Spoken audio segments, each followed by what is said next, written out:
영광을 돌리라. 한 번 더 할까요? 너희 몸으로 하나님께 영광을 돌리라. 최인호 씨가 있습니다. 이문열이라는 분이 아주 굉장한 사실은 이 문학적으로 센세이션을 일으켰는데, 이분 바로 직전에, 사실은 그분 이후에도 물론 그렇지만 이 문학계를 이끌었던 아주 굉장히 주류가 되는 인기 있는 작가입니다. 최인호 작가. 이분이 쓴 소설 중에 상도가 있습니다. 드라마로도 나온 적이 있죠. 그래서 사실은 책도 베스트셀러지만 드라마도 굉장히 인기가 높은, 여러분들이 기회가 되시면 꼭 한번 읽어보시기를 추천해드리는 그런 좋은 소설입니다. 이 상도의 주인공은 조선시대 후기 국제무역을 이끌었던 임상옥이라는 분인데, 이 임상옥은 말 그대로 상인 중에서도 거상입니다. 그리고 상인 중에 이 상단들이 있는데 여러 상단들을 이끌었던 가장 최고 가는 사람이었어요. 지금 보면 CEO에 해당하는 사람이겠죠? 그런데 이런 뛰어난 상인이면서도 글이나 문과적으로도 아주 뛰어나서 관직을 2번이나 역임하기도 했습니다. 뿐만 아닙니다.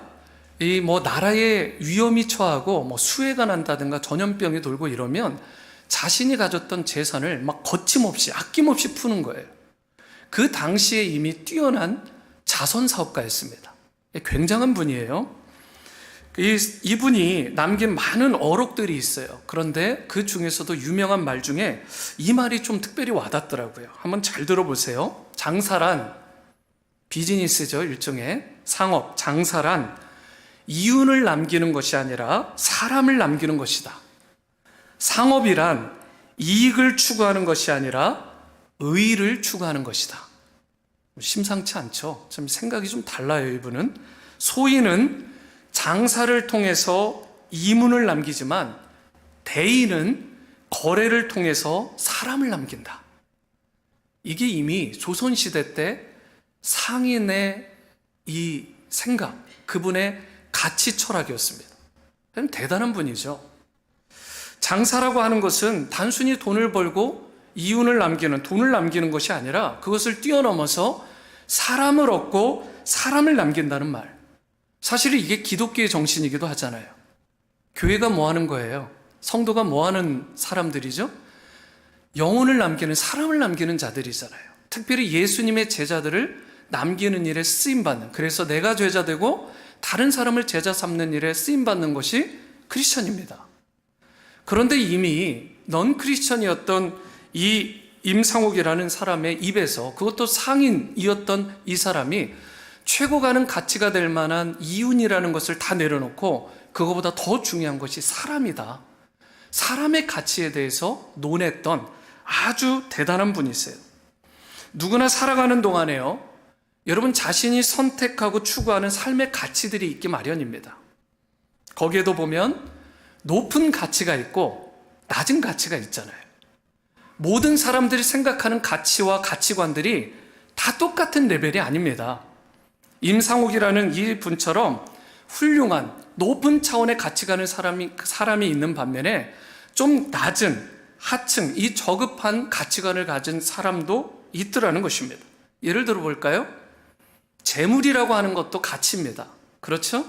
그런데 이 재물이라는 것보다 더 높은 가치가 있는데 그게 뭘까요? 재물보다 더 중요한 것은 생명입니다. 결국은 더 가치 있는 일, 이 재물을 통해서 사람을 살리는 일에 쓰임받으면, 그래서 코로나 사태가 일어났을 때 많은 부자들이, 특별히 미국에 있는 이 리더들이 자기의 사재를 털어가지고 백신을 만드는 일에 기탁을 하잖아요. 얼마나 훌륭합니까? 자신의 돈보다, 자신의 재물보다 생명의 소중함을 아는 사람들이죠. 여러분, 결국은 그게 더 높은 가치예요.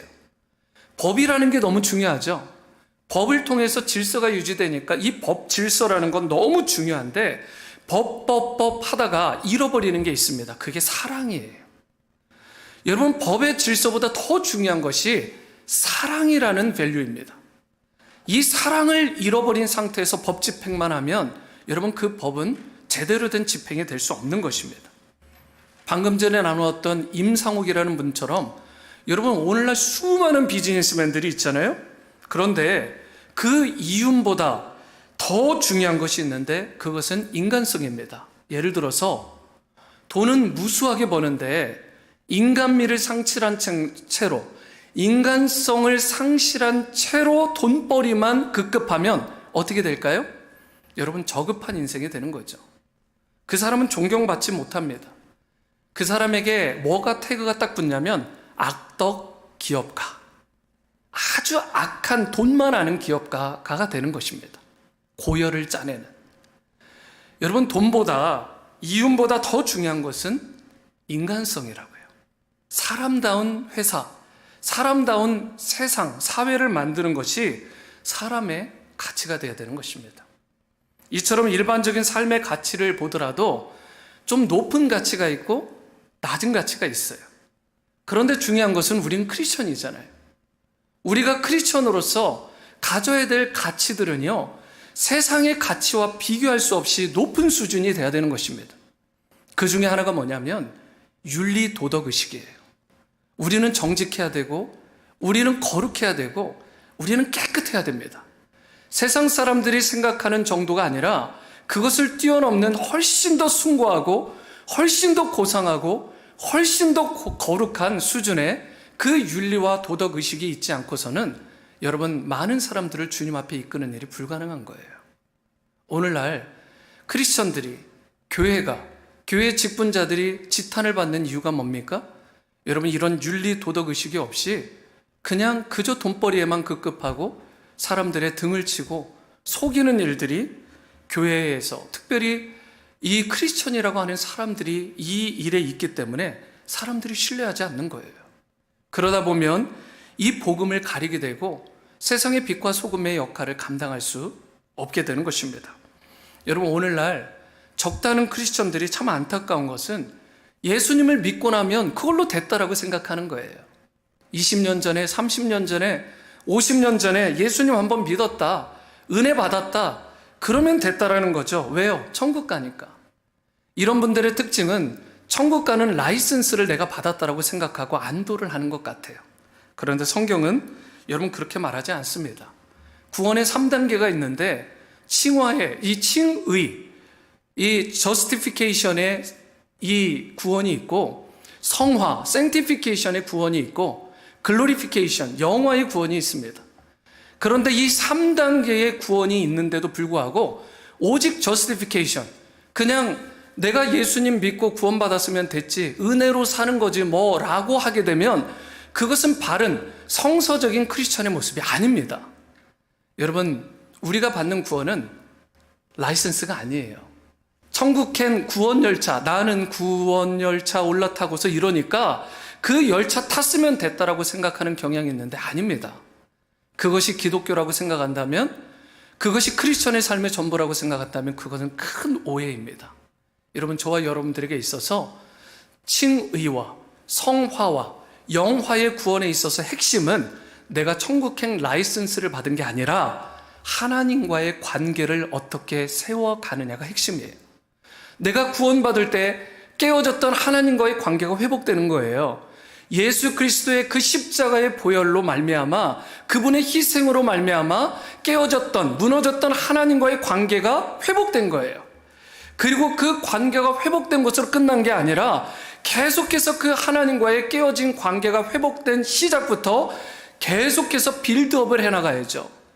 하나님과의 관계가 하루아침에 천국행 구원 티켓 받았다고 해서 완전한 회복이 된 게 아니라 하나님과의 관계는 평생, 우리의 호흡이 닿는 그 순간까지, 생명이 닿는 그 순간까지 계속돼야 되는 것입니다. 그리고 그 하나님과의 관계는 우리가 천국에 가서까지 하나님의 관계는 끝나지 않는 것입니다. 중요한 것은 천국행 티켓이 아니에요. 하나님과의 관계, 릴레이션십을 어떻게 빌드업하면서 사느냐, 이 부분이 키워드가 되는 것입니다. 그래서 이런 의미에서 난 구원받았다, 나는 이쯤이면 됐다 라고 생각하는 마음을 좀 내려놓으셔야 됩니다. 구원받은 이후에 우리의 삶이 더 중요한 것입니다. 이 시간이, 우리에게 남은 시간이 더 많아요. 그리고 더 소중한 것입니다. 우리는 물론 은혜로 구원받지만 구원은 은혜로 받지만 그 이후의 삶은 우리가 은혜로만 되는 게 아니라 우리의 윤리와 우리의 도덕의식으로, 그래서 세상 사람들보다 더 성결하고 더 거룩하고 더 깨끗한 그런 몸과 그런 마음과 영혼으로 이 세상을 살아가야 돼요. 이런 의미에서 크리스천의 삶은, 우리 크리스천의 이 가치 기준은 세상 사람들과 비교할 수 없이 높다라는 것입니다. 여러분, 우리는 우리의 몸을 통해서, 우리에게 주신 우리의 삶을 통해서 이제 더 이상 나의 영광이 아니라 하나님의 영광을 위해서 살아가는 자들이 되어야 되는 것입니다. 더 숭고하고 더 높은 가치 기준을 가지고 우리가 하나님 앞에 끊임없이 나아가며 그것을 추구하며 살아가야 되는 거예요. 그렇다면 우리가 어떻게 할 때 바로 우리의 몸을 통해서, 우리에게 주어진 삶을 통해서 하나님께 영광이 되고 우리의 삶이 더 숭고하고 높은 차원, 그래서 하나님께 영광이 될 뿐만 아니라 많은 사람들의 칭찬을 듣고 복음의 확장을 위해서 쓰임받을 수 있는 몸과 우리의 삶이 될 수 있을지, 오늘 말씀을 통해 이 부분을 함께 나누기를 원하는데요. 첫 번째로, 우리의 몸, 우리의 삶을 통해 하나님께 영광이 되려면 몸을 절제해야 되고요. 그리고 우리의 몸을 바르게 사용해야 됩니다. 우리의 몸을 절제하고 바르게 사용해야 한다. 13절 말씀입니다. 음식은 배를 위하여 있고 배는 음식을 위하여 있으나 하나님은 이것저것을 다 폐하시리라. 몸은 음란을 위하여 있지 않고 오직 주님을 위하여 있으며 주님은 몸을 위하여 계신다라고 말씀합니다. 여러분, 이 말은 이 당시에 고린도 성도들이 생각하고 말했던 거예요. 무슨 말을 했냐면, 배고플 때 음식을 먹는 것은 아무런 죄가 아니지 않느냐. 그것은 자연스러운 인간의 욕구일 뿐이니까. 그러니까 마음껏 먹고 마시자. 뭐 이런 거예요. 그런데 고린도 교회 성도들이, 이 교인들이 이런 말을 했던 이 저이 밑에 깔려있는 진정한 뜻은 뭐냐면, 자신들이 너무 성적으로 방종한 거예요. 방탕한 거예요. 그러다 보니까 자신들의 이 성적인 방종을 덮어버리고 합리화하려고 음식하고 연결을 해버린 것입니다. 어떤 말이냐? 마치 이런 거예요. 배고플 때 음식을 먹는 것이 죄가 아니듯이 성적인 욕구가 있을 때 그 욕구를 채우는 것은 죄가 아니다라는 논리입니다. 여러분, 이게 맞나요? 여러분, 13절 하반절을 보세요. 뭐라고 말씀합니까? 하나님은 이것저것을 다 폐하시리라. 몸은 음란을 위하여 있는 것이 아니다. 오직 주님을 위하여 있으며 주님은 몸을 위하여 계신다. 고린도 성도들이 생각했던 것들은 잘못된 것입니다. 우리의 몸은 우리가 즐기려고 육체의 정욕을 위해서, 음란을 위해서 그렇게 있는 것이 아닙니다. 우리의 몸은 음욕을 채우기 위한 도구가 아니라 주님을 위하여, 하나님의 영광을 위하여 있는 것이 우리의 바디, 우리의 삶이라는 것입니다. 단순히 우리의 욕망을 채우기 위한 존재가 아니라 그걸 뛰어넘어서 주님을 위해서 우리의 몸을 적극적으로 사용해야 된다는 것이죠. 어떤 분들은 우리의 영혼은 너무 중요한 것이다. 영혼은 거룩하고 깨끗한 것인데 우리의 몸은 좀 저급한 것 아니냐. 내가 나를 봤을 때도 영혼은 좀 깨끗해 보이는데 육체는 좀 부족하니까, 이런 생각을 할 수도 있겠죠. 그런데 여러분, 이것은 지극히 잘못된 생각입니다. 이원론적인, 이 당시 헬라 시대에 이원론적인 관점이 있었는데 딱 이런 생각이에요. 영혼은 거룩하고 고상하고 깨끗한 거다. 그런데 육체는 저급하고 낮고 더러운 것이다. 그래서 육체는 마음대로 굴려도 된다라고 생각했던 것이 헬라 시대 이원론적인 사고예요. 그리고 그것이 바탕이 됐던 사고가 영지주의입니다. 유명한 이단이죠. 여러분, 생각을 해보세요. 예수님께서, 하나님이신 그분께서 무엇을 입고 이 땅에 오셨죠? 성육신 하실 때 인간의 몸을 입고 오셨습니다. 우리의 몸이 저급하기만 하다면, 거룩하지 않고 더러운 것이라면 그 거룩하신 분이 더러운 몸을 입고 이 땅에 오셨을까요? 여러분, 이런 의미에서라도 우리의 몸이라는 것은 더럽다, 더럽지 않다, 거룩하다, 거룩하지 않다 말할 수 없는 것입니다. 우리의 몸 자체는 본래 깨끗한 거예요. 본래 거룩한 것입니다. 그래서 주님께서 성육신 하실 때도 인간의 몸을 입고 이 땅에 오셨던 거예요. 그러면서 하시는 말씀이 또 뭐냐면 14절을 보세요. 하나님이 주님을 다시 살리셨고 또한 그의 능력으로 우리를 다시 살릴 것이다. 하나님께서 예수님을 다시 살릴 때 영혼만 살리셨나요? 육체도 살게 하셨죠. 우리가 부활할 때도 마찬가지라는 것입니다. 우리가 부활할 때 영혼만 살아나는 게 아니라 성경을 정확하게 보세요. 우리의 육체도 부활하게 됩니다. 그런데 이렇게 하나님 앞에 부활체로 서게 될 우리의 육체를 음욕을 채우는 도구로, 탐욕을 채우는 도구로 함부로 막 사용해서 되겠냐라는 것입니다. 우리의 몸은 거룩한 것입니다. 하나님의 뜻을 위하여 지음받으신 거예요. 이처럼 성경은 분명하게 말씀을 하는데 영의 구원과 영의 부활도 강조를 하지만 육체의 부활과 육체의 구원에 대해서도 강조를 하는 것입니다. 그렇기 때문에 저와 여러분들 우리의 욕심과 욕구를 채우기 위해서 우리의 몸을 함부로 사용하면 결코 되지 않습니다. 영원한 몸으로 우리가 부활할 날을 기대하고 또 사모하고 소망하면서 우리 몸을 통해서 우리의 삶을 통해서 하나님께 온전히 영광을 돌리고 다른 사람을 위해서 섬기고 베풀고 나누는 숭고한 가치를 위해서 우리의 몸을 드릴 수 있어야 돼요. 그러기 위해서 여러분 우리의 몸이 상하면 우리의 몸이 아프면 하나님의 영광을 드러내는 일에 제한이 받잖아요. 백신을 맞아보니까 여러분 사람들이 썼던 리플라이가 이게 장난이 아니더라고요. 몸이 이상 징후가 있어요.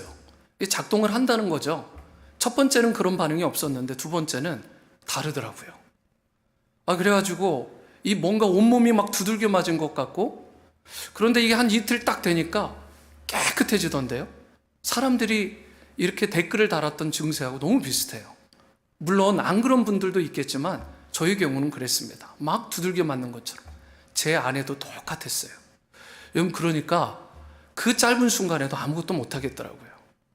의지를 가지고 제가 하긴 하지만 눈이 잘 떠지지 않는 순간도 있고 이게 잘 일어나지지도 않아요. 몸이 너무 힘들었어요. 여러분 하나님께서 우리에게 주신 몸을 건강하게 잘 관리해야 됩니다. 그래야 하나님의 사역을 하는데 하나님의 일을 하는데 제한 없이 제약 없이 섬길 수 있는 것입니다. 우리의 몸은 하나님께 영광을 돌리도록 다른 사람을 섬기도록 우리에게 주신 것임을 잘 기억하시고 영혼도 중요하죠. 하지만 우리의 육체도 중요하다는 사실을 기억하시고요. 몸을 좀 절제하시고 먹는 거 막 아무거나 안 좋은 거 드시지 마시고 그 몸을 바르게 건강하게 세우시고 사용하심으로 말미암아 하나님의 기쁨과 영광이 되는 오늘이 모든 성도님들 또 우리 자녀들이 될 수 있게 되기를 주님으로 축원합니다. 두 번째는 몸으로 삶으로 하나님께 영광을 돌리려면 음행을 피하고 주님과 연합해야 됩니다. 어떻게 해야 된다고요? 음행을 피하라. 그리고 주님과는 연합해라. 음행과 연합하지 말고 주님과 연합하라는 뜻이죠. 18절 말씀을 보시기 바랍니다. 음행을 피하라. 사람이 범하는 죄마다 몸 밖에 있거니와 음행하는 자는 자기 몸의 죄를 범한다 라고 말씀합니다. 여러분 여기서 음행을 어떻게 하라고 하고 있죠? 성경은 꼼꼼하게 보셔야 돼요. 음행을 피하라라고 말을 하고 있어요. 피하라는 단어는 본래 도망한다라는 뜻이에요. 음행에 대해서는 그 자리에 있지 말고 도망하라는 뜻입니다. 여러분 왜 사도 바울이 그런데 음행과 다투어 싸워라, 음행을 대적해라라고 하지 않고 음행은 피하라라고 말했을까, 도망가라라고 했을까? 성경을 잘 보시면 죄가 있는데 이 죄에 대해서 두 가지 어프로치가 있어요. 첫 번째 어프로치는 죄에 대해서 우리가 대적해야 될 죄가 있습니다. 싸워야 될, 피를 흘리기까지 싸워야 될 죄가 있어요. 예를 들어봐서 마귀는 어떻게 해야 돼요? 피해야 되나요? 여러분 꽁무니 빼고 도망가야 돼요? 성경에서 그렇게 얘기하지 않죠? 마귀는 대적하라라고 말을 합니다. 마귀는 대적해 싸워야 돼요. 예수 그리스도의 이름의 권세로, 그분의 보혈의 권세로, 나사렛 예수의 이름으로 이 마귀를 쫓아내야 되는 거예요. 싸워 이겨야죠. 그런데 음행과 같은 죄, 이런 죄는, 음란에 대한 부분은 어떻게 해야 돼요? 이 부분을 맞서 싸우라라고 하지 않습니다. 그 자리에 있어서 치열하게 다투라라고 하지 않아요.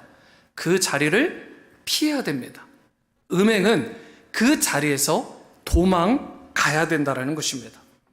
여러분 빅토르 위고 아시죠? 장발장. 이 빅토르 위고가 이런 유명한 말을 했어요. 인간이 살아가면서 세 가지 싸움이 있다. 첫 번째 싸움은 뭘까요? 자연과의 싸움이다. 그래서 자연과의 싸움은 이런 거죠. 바다를 정복하고 산을 정복하고 사막을 정복하고 더위와 추위를 정복하고 수중과 막 이런 것을 정복하는 것. 여러분 그런데 빅토르 위고가 그렇게 이야기를 해요. 여러분들도 알다시피 여러분 자연과의 싸움에서 이기는 사람은 생각보다 많습니다. 꽤 많아요. 자연은 싸워서 이길 수 있습니다. 그런데 두 번째 싸움이 있는데 이 싸움은 좀 더 치열해요. 인간과 인간의 싸움이 있다는 것입니다. 다른 사람들과의 싸움. 그런데 이 싸움도요, 확률이 꽤 높아요. 그래서 다른 사람과의 싸움에서도 승리하고 이기는 사람이 꽤 많더라는 것입니다. 그런데 세 번째 싸움이 뭐냐면 이 싸움이 정말 치열하고 정말 어려운 것인데 이것이 바로 자기와의 싸움입니다. 사람들이 대부분 그렇게 얘기를 해요. 결국은 환경, 자연 또는 다른 사람 많이 탓하잖아요. 그런데 결국은 넘어지고 결국은 죄에 무너지는 그 본질은 사실은 자신과의 싸움에서 자기가 진 것입니다. 이 싸움은 갈수록 치열하다는 거예요. 자신과의 싸움은 갈수록 확률이 떨어진다는 거예요. 그러면서 빅토르 위고가 이런 말을 했어요. 세상을 살아가면서 가장 무서운 적이 있다면 자신인데 우리의 마음은 항상 두 마음에 다툰다. 만일 당신이 진정한 크리스천이라면 이 싸움은 더욱 치열할 것이다. 하나님의 법대로 살려고 하는 마음과 세상의 육신, 세상의 욕정의 의지대로 살고 싶은 마음의 갈등이 매일매일 일어날 것이기 때문이다. 이런 의미에서 보면 나는 하루에 한 번도 이런 자신과의 싸움이 없었다라고 말할 수 있는 분이 없습니다. 여러분이 세상 사람들이라면 여기에 대해서 별로 고민도 안 해요.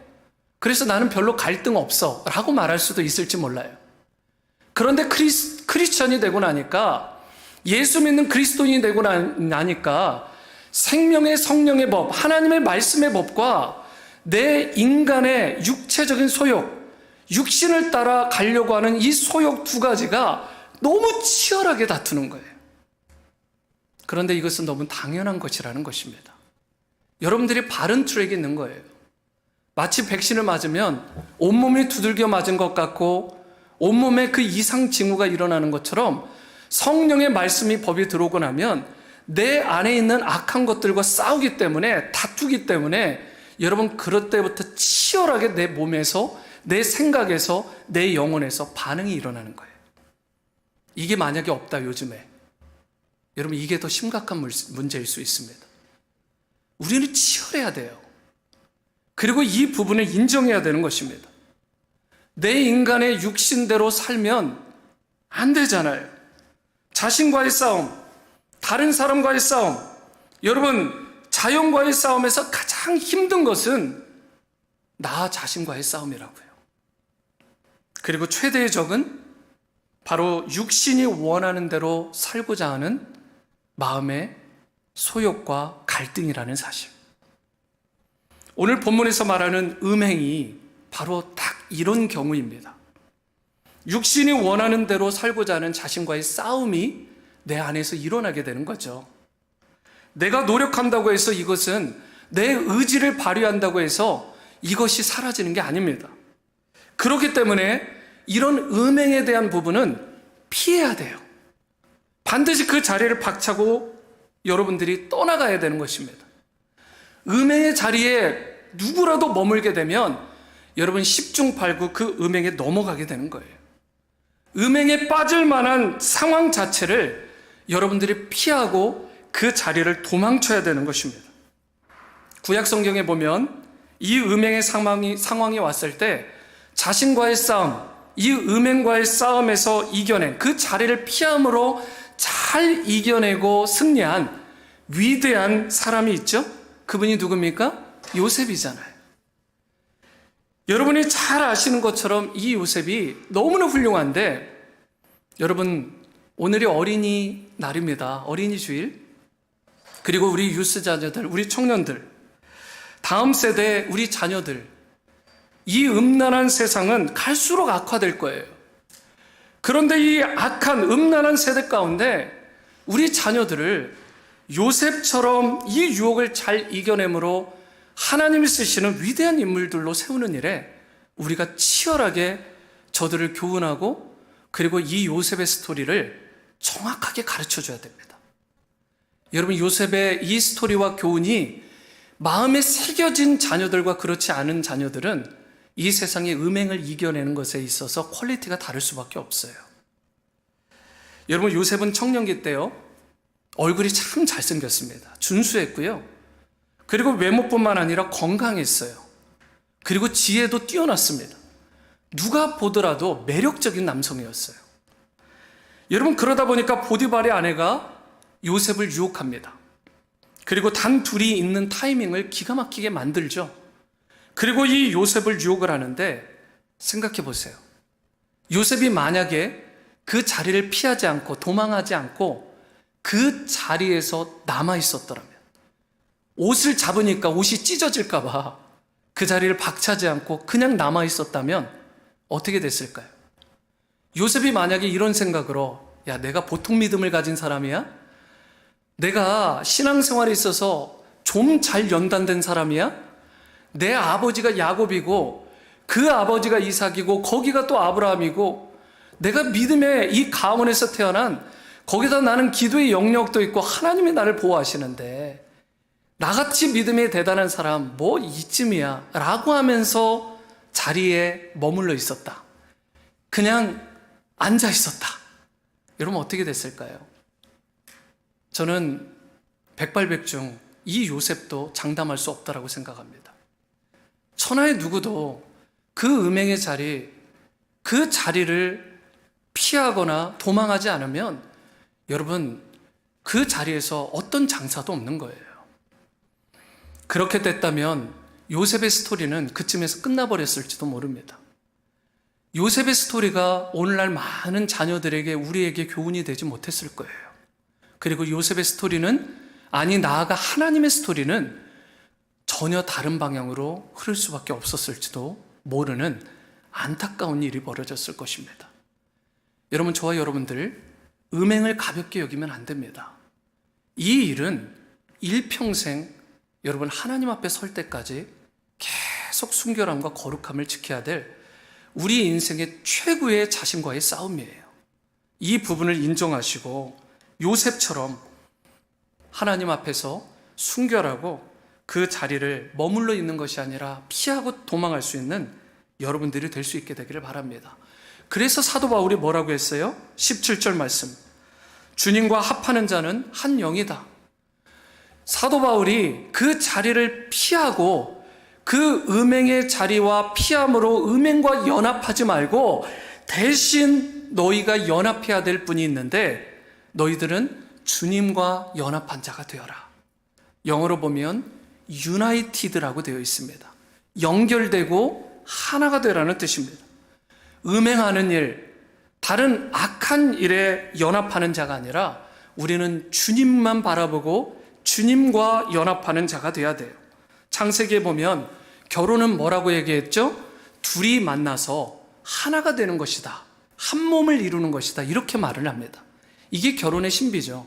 두 개체가 있는데 한 몸, 하나가 되는 신비. 여러분 참 놀라운 것이죠. 같은 맥락에서 누군가 만일 창녀, 곧 창기와 합하는 자가 되면 어떻게 되겠느냐라고 지적을 하는 거예요. 그 사람은 결국 그 창기와 한 몸이 되는 것 아니냐. 그래서 고린도전서 6장 16, 17절에 이렇게 영적인 비밀과 함께 연결을 시키는 것입니다. 창녀와 합하는 자는 그와 한 몸인 줄을 알지 못하느냐. 일러스되 둘이 한 육체가 된다 하셨나니 주님과 합하는 자는 한 영이 된다라고 말을 합니다.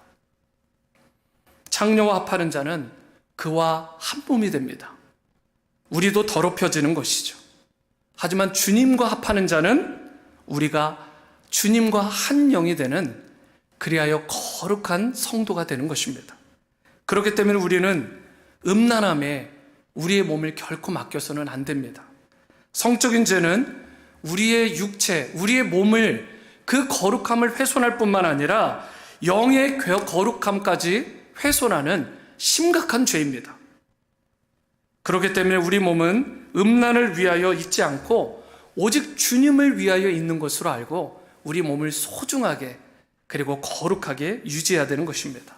이처럼 여러분이 끊임없이 유혹해오는 수많은 죄의 유혹의 한가운데에서 죄를 이기고 죄에 대해서 승리하려면 죄의 장소에 머무르면 안 됩니다. 내가 도박장에 가가지고 슬롯머신에 손을 다 얹고 동전을 다 코인을 넣고 주님, 도박의 유혹에서 저를 좀 건져주십시오. 이기게 해주십시오. 여러분, 이게 말이 안 되잖아요. 마찬가지입니다. 음행이라는 것, 음란이라는 것, 그 자리에 앉아 있으면서 피하지 않으면서 주님, 이 음행에서, 음란함에서 나를 좀 승리하게 해달라고, 이기게 해달라고 말하는 것은 여러분 앞뒤가 맞지 않는 것입니다. 저와 여러분들은 반드시 죄의 장소, 이 음행의 자리를 털고 일어나서 오히려 예수님과 연합하는 자가 돼야 됩니다. 음행을 피하고 주님과 연합함으로 하나님께 영광 돌리는 삶을 사시는 여러분 될 수 있게 되기를 축복합니다. 세 번째이자 마지막, 우리 몸으로 하나님께 영광을 돌리려면요, 성령의 전으로 살아가셔야 돼요. 성령의 전으로 살아가야 합니다. 자, 19절 말씀을 다 함께 읽겠습니다. 시작. 너희 몸은 너희가 하나님께로부터 받은 바 너희 가운데 계신 성령의 전인 줄을 알지 못하느냐. 너희는 너희 자신의 것이 아니니라. 여러분, 여기에 나오는 너희의 몸에서 너희는 복수가 아니라 단수입니다. 이게 무슨 말이냐면 오늘은 6장이죠. 여러분 이미 3장, 고린도전서 3장에서 너희는 이라는 말과 함께 이런 말씀을 들었어요. 3장 16절. 너희는 너희가 하나님의 성전인 것과 하나님의 성령이 너희 안에 계시는 것을 알지 못하느냐. 여기서 말하는 너희는 플러럴, 복수입니다. 이게 무슨 뜻이죠? 방금 전에 읽으신 여러분 고린도전서 6장의 너희는 단수, 그리고 3장에 나와 있는 너희는 복수. 그래서 3장에 나와 있는 이 너희는 교회 공동체 전체를 말하는 거예요. 우리의 몸을 말하는 게 아니라 교회 공동체, 그리스도의 몸을 말하는 것이죠. 그런데 오늘 고린도전서 3장은 정확하게 단수입니다. 그리고 여러분과 저와 같은 각자 한 명 한 명의 바디, 이 육체, 이 몸을 말하는 것이 너희라는 단어예요. 그런데 이 너희, 바로 너희의 몸 하나하나가 하나님의 뭐라고 얘기하고 있어요? 성령이 거하시는 전이다. 여러분 충격받아야 되는 거 아니에요? 우리가 하나님의 전이라고요. 우리 몸이 하나님의 성령께서 거하시는 성전입니다. 우리의 육체는 더 이상 거룩하지 않은 것도 아니고 순결하지 않은 것도 아니고 여러분 귀하지 않은 것이 아니라 너무나 존귀하고 너무나 거룩하고 너무나 아름다운 그런 몸이 된 것입니다. 왜요? 성령께서 머무시는 거룩한 성전이 되었기 때문에.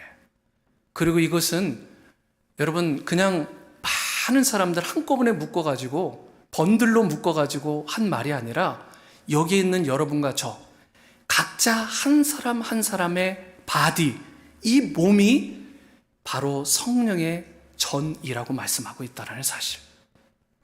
그러므로 여러분들, 저와 여러분들이 그동안 생각했던 내 몸에 대한 생각이 어느 수준이었는지 모르지만 어떤 가치를 가지고 여러분들의 몸을 생각하고 유지하고 그리고 사용하셨는지 모르지만 여러분, 이제는 생각이 완전히 달라지셔야 됩니다. 세상 사람들이 생각하는 수준이 아니라 성경에서 말하고 하나님께서 말씀하시는 수준, 우리의 몸, 내 몸은 성령께서 거하시는 전이다. 그렇기 때문에 우리의 몸은 하나님께 굉장한 영광이 될 수 있는, 하나님이 기뻐하시는 일을 위해 엄청나게 쓰임받을 수 있는 존귀한 신체가 되는 것입니다. 이처럼 우리 몸이 소중하고 가치 있는 이유는 성령이 거하시기 때문에 가치가 있는 거라고요. 그리고 뿐만 아니라 우리의 몸이 가치가 있는 이유는 주님께서 자신의 목숨을 값으로 치르시고 저와 여러분들 이 몸을, 우리 육체를 사셨기 때문에 그렇습니다. 20절 말씀, 너희는 값으로 산 것이 되었으니 그런즉 너희 몸으로 하나님께 영광을 돌리라.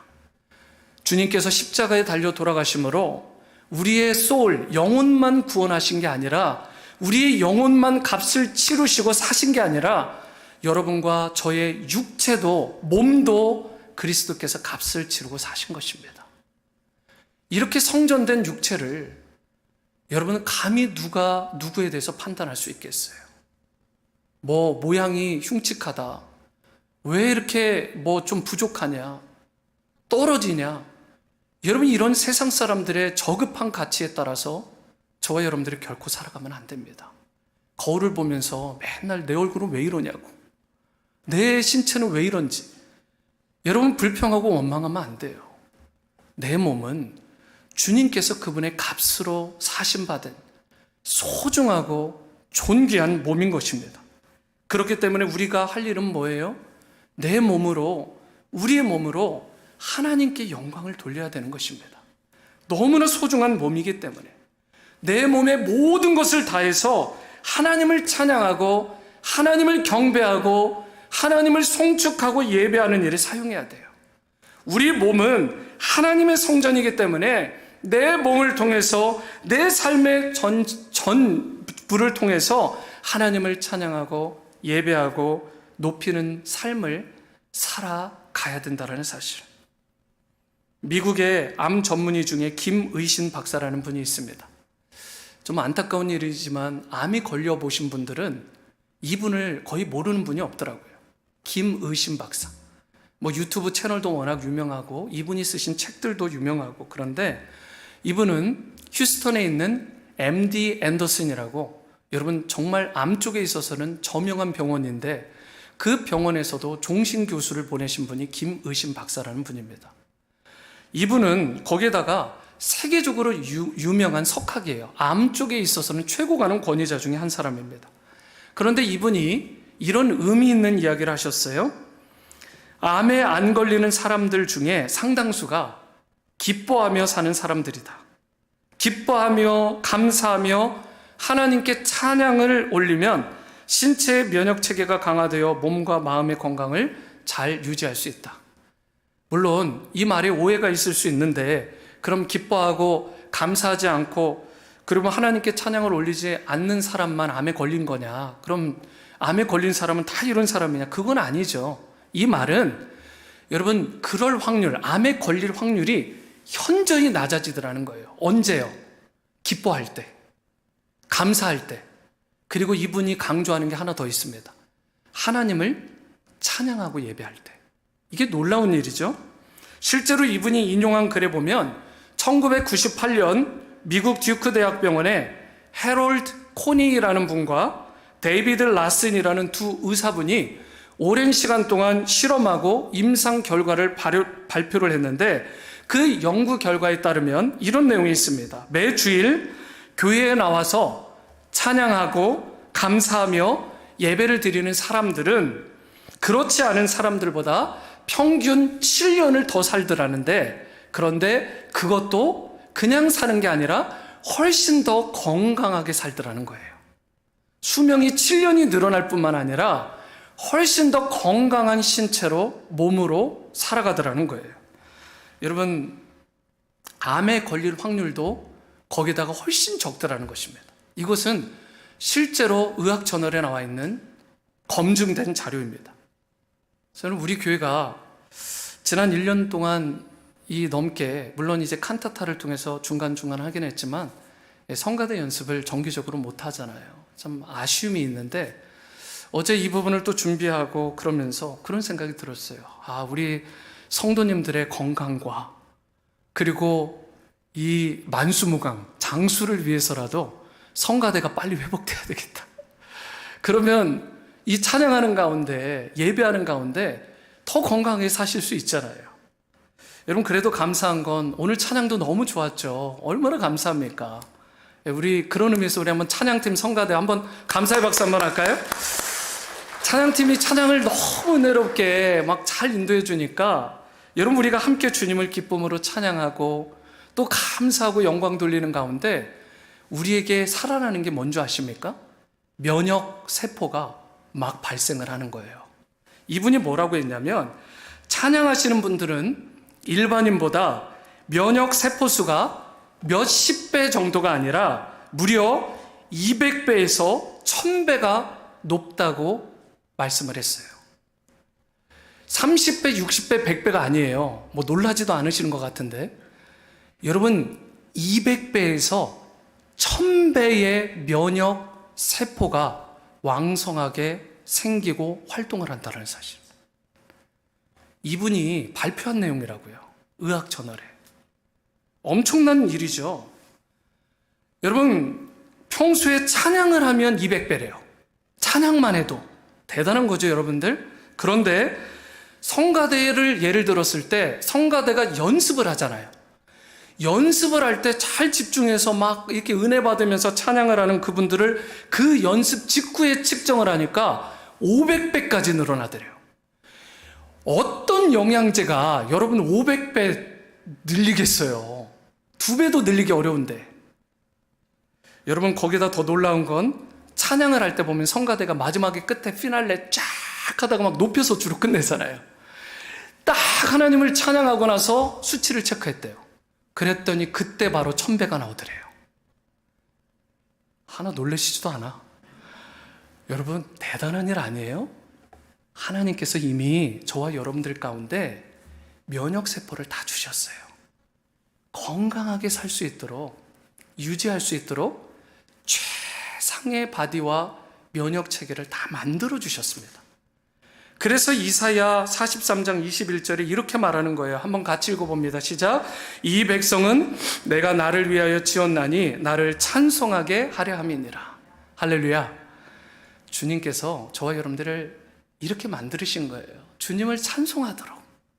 그런데 찬송하도록 만들었는데 찬송은 안 해. 예를 들어서 불평하고 같은 입술로 원망하고 시기하고 비방하는 말로 우리의 입술, 우리의 삶을 사용하게 되면 어떻게 될까요? 면역성이 마이너스 200%. 그리고 연습을 계속해. 그러면 마이너스 500%. 최고의 경지까지 이르면 마이너스 1000배까지 되는 거예요. 여러분, 파저티브 해야 되는데 네거티브가 되는 것입니다. 저 여러분들, 하나님을 기쁘게 찬양하면 어둠의 영이 떠나가는 거예요. 암과 질병이 떠나가는 것입니다. 오늘 하나님께서 여러분들과 저에게 이미 그 질병들을 이겨낼 면역세포와 면역의 힘들을 다 공급하시고 안에다가 심어주셨다고요. 우리가 만일 자신의 몸을 귀히 여기고 함부로 몸을 사용하지 않으면, 죄짓지 않으면 충분히 질병을 이기고 승리할 수 있다고요. 그런데 만약 몸으로 죄를 짓고 원망하고 불평하고 심령 가운데 쓴뿌리가 가득하게 되면 가장 먼저 일어나는 현상이 뭐든가요? 찬양이 멈춰요. 감사가 사라집니다. 예배가 여러분 매너리즘에 빠져요. 그때 바로 그 빈자리를 누가 파고들어요? 악한 것들이 들어오는 거예요. 마음의 질병이 그때부터 커지기 시작하고요. 질병이 커지다가 정점에 이르면 결국은 육신을 치게 됩니다. 그리고 육신에 질병이 오게 되는 거예요. 사랑하는 성도 여러분, 여러분 모두가 성령께서 거하시는 성령의 전으로 날마다 살아가시게 되기를 축원합니다. 날마다 찬양하시고 감사하시는, 그리고 그러면서 예배자의 삶을 살아가시길 바라요.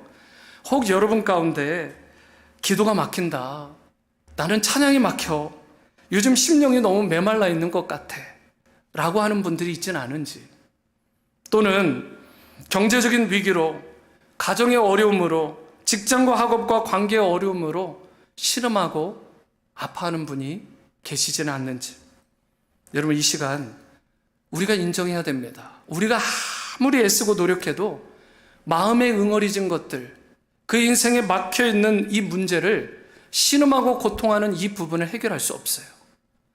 우리가 해결할 방법은 오직 주님을 바라보고 주님 앞에 부르짖어 간구하는 것임을 믿을 수 있게 되기를 바랍니다.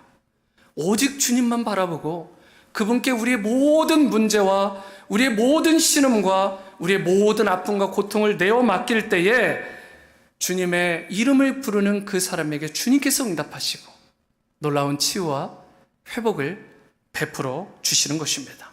주님은 저와 여러분들의 작은 신음에도 응답하십니다. 여러분이 결코 처리할 수 없는 문제들을 해결해 주시고 질병을 회복해 주시고 다시 일어서는 은혜를 주시는 분이십니다. 그러므로 일평생 주님만 바라보시고, 그리고 여러분의 몸으로, 여러분의 삶으로 하나님께 영광 돌리시는 기쁨의 인생, 열매 맺는 인생, 승리의 인생 다 되게 되시기를 주님의 이름으로 축원합니다.